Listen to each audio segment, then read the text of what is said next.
the upcoming events block. This block reminds you of future events in the calendar. First, I'll scroll down to see this block. Then I'll click on an event to see more details. In this example, the date to begin registering for the next term opens on February 28th. In this example, we see that this is a leap year day. As we know, the leap year only comes around every 4 years.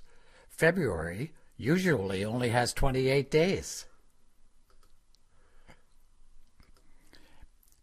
In this example, we learn that there are no classes on Monday, March 9th, as it is a professional development day for teachers.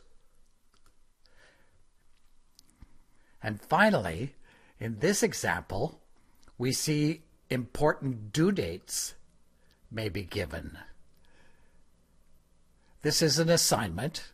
We see the full details, plus a link At the bottom, to go to the activity.